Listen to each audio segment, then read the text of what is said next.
JTC challenges will be sent to you in the form of a link to a GitHub repo, something like this. Now, the first time that we go to any GitHub repo from a GitHub Classroom, as this says, so the first challenge that you do for JTC will take you to a website that looks like this. You first have to join the classroom. When you come to this page, there will be many more identifiers for all of the students who are in this current cohort. You will have to find yours. This is my GitHub profile name, so I know that that's me. I'm going to click it. Are you sure that you want to select the identifier Lily Schachter? Yes, I am. I click OK, and now I can accept the assignment. And this view is what will happen every subsequent time that you go to a link from this classroom. You are already part of the JTC Fall 2022 classroom, so you won't have to find your own identifier beyond the first time. So once you have this, you can accept this assignment, and it will, as it says, configure a repository for you. It may take a few minutes to complete. Refresh this page to see updates. The first one shouldn't take too long because it's pretty small. So I refreshed the page, and now my assignment repository has been created. I can go here, and it takes me to this new Hello World L Schachter. So the name of the template repository was Hello World, and it has created one with my personal profile name, L Schachter. And so this one belongs to me, and yours will belong to you. Now, as you can see, there are multiple files here, and we're not going to go into them. If you look at the README, it goes into a breakdown of what each one does, but the end result of that is that the only one that we're actually going to be working with is hello.py. There's a lot of other stuff going on here that won't necessarily make a lot of sense. For instance, there's a lot of elements in here in the test that might be foreign, and that's totally fine. They will work whether we understand them or not, and we will understand them all by the end of class, by the end of cohort. But as you can see, it says do not edit this file, so let's not edit this file. What we want to do is clone this to our computer in the same way we would any other Git repo. So we take a look at this, and we're given, and this might be HTTPS for you. It depends on how you set up your GitHub. But I'm going to copy this, and then I'm going to open Visual Studio Code and get this on my computer. So I'm going to run a terminal from Visual Studio Code, new terminal up here, and this pops me here. I'm going to figure out where I am in my folder setup. So I'm in my main folder, Lily Schachter. I can do pwd. I'm in Lily Schachter. I want to go into Documents, CD Documents. I also know that I have a JTC folder in there that I want to go into, so I'm just going to do them both in one. We can see that here I am in my JTC folder, ls. I want this for me to be in my template repos folder, so I'm going to cd into that.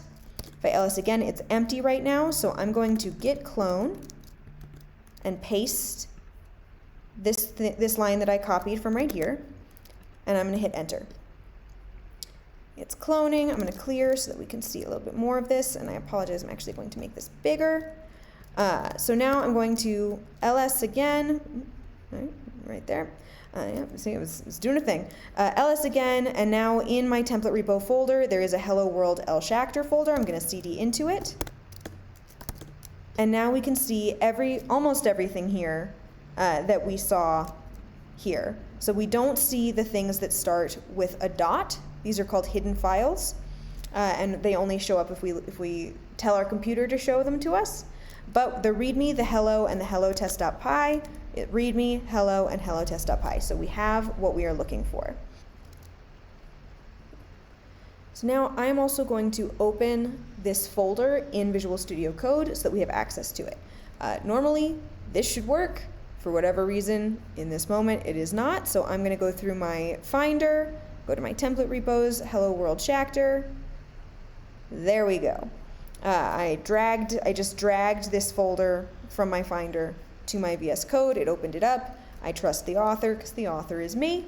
And now we have access to all of these different files. And we can go here to hello.py, and it tells us there's a function here. Oopsies. We don't need to know what that means. All we need to know is what it says here in the comments. Write all of your code indented here and print out the string hello world. So we know how to do that. I'm just going to do it with you now. I'm going to print out hello world. Oopsies, and I had a typo again. hello world. I think that matches. You can also just copy paste. We don't even need to. I highlighted it, and VS Code told us, yep, this is the same thing. I see two instances of this. I will highlight both of them. I can see from this circle here that I have not saved this file, so I'm going to hit Command S and save, and that turns into an X, and that should get us what we want. So now I want to test this. We have a test file. I want to run those tests to see if it works. There's multiple ways to do this. For whatever reason, my Visual Studio Code is freaking out. You should be able to make a new terminal from here and run it from there. As you can see, mine is not keeping, so I'm going to just open my terminal that's built into my computer. You can do either, you can do whichever. This is what mine looks like. Now from here, I want to make sure that I'm in the right folder, so I want to get to this folder. So again, I'm going to do cd documents, JTC, template repos, ls, I'm going to cd one more time, hello world. And if I ls, I see my tests. So now that I see my test, I can run the test file. And the way that we do that is actually outlined for us in the README of this repo. If we scroll down to the tests, it tells us how to do it. So on my computer, the way that I run Python is by using this command Python3. That might not be how your computer does it. It might be Py, it might be Python. You might have to try a couple different things, but I'm just going to copy this and run it here. So what this is saying to my computer is, hey, I want you to use a software called Python3 to run a command called unit test, and I want you to give unit test the file called hello_test to run. I hit enter. There is one dot because there's one test in our test file, oopsies, which we can see here. In hello test, there is just one test here called test hello world. We run it, and it successfully runs okay, so we know we've done it right. We can check if that actually worked by changing this string. So let's say that I hadn't noticed that I had a typo here. I saved my code. I'm going to run this again. I just hit the up arrow, and it brings you back up to the last thing that you put in here. I'm going to run it again, and this is what an error looks like on the unit test in Python.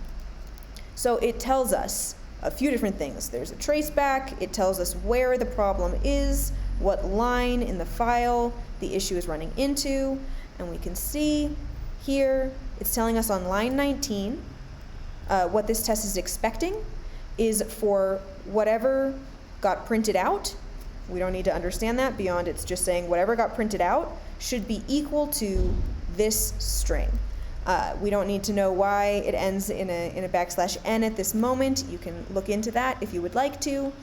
But what this is telling us is that these actually did not equal each other. There was an assertion error.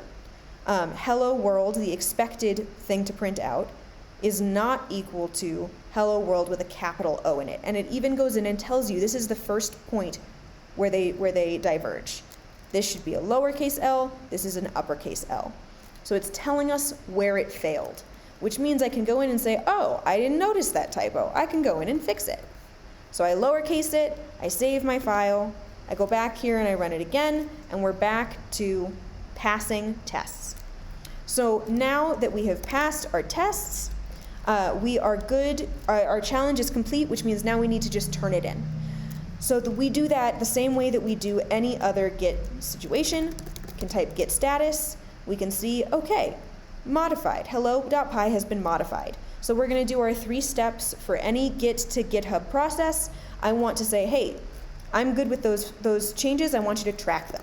So I'm going to say git add hello.py. Cool, I didn't get an error. That works. If I type git status again, now instead of it being red, it has turned green.